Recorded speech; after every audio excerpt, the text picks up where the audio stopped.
Hi, welcome bij Expo 2. Today we're going to see a little bit of a more serious conversation of Jordan Peterson with Mike Wilson, and I hope you like it. But a better antidote is something like adventure to excellence. And that's far better antidote to suffering than the mere absence of suffering. So not to say that the mere absence of suffering, that's not nothing, you know. Stepping out of that sedation from comfort's difficult, though, especially if you've become routinized to it. Yeah, well, that's the difficulty of maturity. You know, the Freudians said very wisely that the good mother necessarily fails. What's that mean? It means she stops providing the comfort that insulates people against the need for adventure. I heard you say recently that a mother's ability to let her child go out into the world, knowing that they're still vulnerable and that it's now down to them and the world to look after them, that's one of the bravest things that they can do. It's the female crucifixion. That's what I meant. And that's exemplified best in, well, the best portrayal of that I've seen is Michelangelo's Pieta. You know, it's a statue of Mary, and she has Christ's body on her, as an adult, on her lap, and he's broken and destroyed, and, you know, she's displaying that. And that's the bravery of a mother, to allow that to happen. But not only that, to facilitate it. So what about... Way you go, kid. Way you go. Well, why? It's dangerous out there. It's like, yeah, no kidding. It's more dangerous here if you stay with me. By a lot. So you might lose your body out there in the world, but if you stay here, you lose your soul. How do you see that as an individual? Let's say that there isn't the mother there that's pushing you along.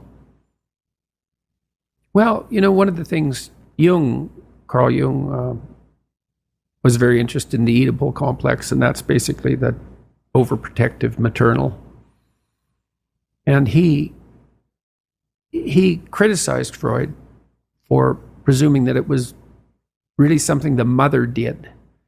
He said it's more relational than that. First of all, it would be something the father would allow to happen, assuming there was a father around. So let's not forget about the paternal contribution to allowing that to occur. Because in some sense, it's the father's role to serve as the antithesis of that maternal overprotection. So a woman is extremely bonded with her infant, say between 0 and 9 months, and the infant is utterly helpless. And so complete compassion and the provision of comfort is the only job that matters. And that's really the case. And then the woman has to switch gears to some degree. The mother has to switch gears as the child starts to become more mobile, fundamentally, and more independent. She has to let go of the infant, which is a real grieving process. And she has to start to facilitate this movement towards independence. But that's a hard shift. And so partly the role of the father in that is to be an advocate for the child's independence and to comfort the mother, to let her know that that degree of security provision is no longer necessary, but also to act as an advocate for the child's outgoing desire. And so it's the Oedipal situation is not only the mother, it's also, say, the weak father, but then it's also the child. So you can imagine, because Jung believed that these negotiated agreements were relational. So, you know, you're 6, you're in grade 1, maybe you're feeling a little ill, maybe you're not, maybe you're playing with being a little ill, and maybe you're playing with exaggerating how ill you are, and your mom comes downstairs and says, you know, you've got a test today at school, maybe you haven't quite prepared for it, maybe you know you should have, and she says, but you know, you seem to have a tummy ache. Maybe you're too sick to go to school. And the kid thinks, maybe I could just stay home and, you know, mom could tuck me in and I wouldn't have to take that test and I wouldn't have to confront the world. And he says, yeah, mom, my stomach really hurts. And away we go. And the child has made a choice. And you think, well, that's a catastrophic choice. And you think, well, children shouldn't be held accountable for choices they make at that age. It's like, that child's soon going to be an adult that's going to make very similar decisions.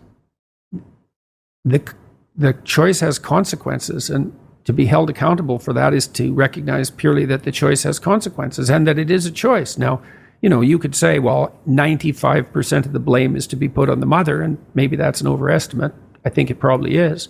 But the child could say, Mom, you don't have to worry about me. I'm going to get up and go do this. And that's choice. And that's the right choice. So these are always chicken and egg problems, obviously, but that fleshes out the complexity of the situation. If you're being enticed down a pathological road, you can accept or reject the invitation. Now, some people are better at enticing and some people enforce it more harshly. And, there's all sorts of individual variability in situations like this. But just because you're offered the bait doesn't necessarily mean that you have to take it. So, and I'm not a determinist. I do believe that people have free will, whatever that means. That's a murky subject and it gets complicated the more you look at it, but whatever. It's still a good shorthand way of describing the fact that we seem to be cursed with responsibility for our own destiny, at least to some degree. How do you advise people that are dealing with imposter syndrome? Oh, everyone deals with that. Every time you make a status shift as you move upwards, of course you have imposter syndrome, because when you first make a transition into a new role, you are an imposter because you're a beginner. You don't know what you're doing. And that doesn't mean you're a liar or a fake. And it doesn't mean you should presume more knowledge than you have. It's, what did Nietzsche say? Every great man is an actor of his own ideal. And that feeds into the imposter syndrome in some sense. If you want to move to the next stage, at some point you have to act like you're already there when you're just barely started. And that's not a lie. It's the willingness, it can be, and it can degenerate into a lie, especially if you presume more than you know. But if you move, let's say you move from being an undergraduate to a graduate student. Well, all the other graduate students and the professors know that you're just a beginning graduate student. They're not going to expect as much from you as they would from a more seasoned graduate student. So you have some leeway that's genuine, but you are, the low-rung occupier of that role. And of course, you're going to feel like you're an imposter if you have I hope you had fun today watching the videos. Subscribe, like, and comment. Bye-bye.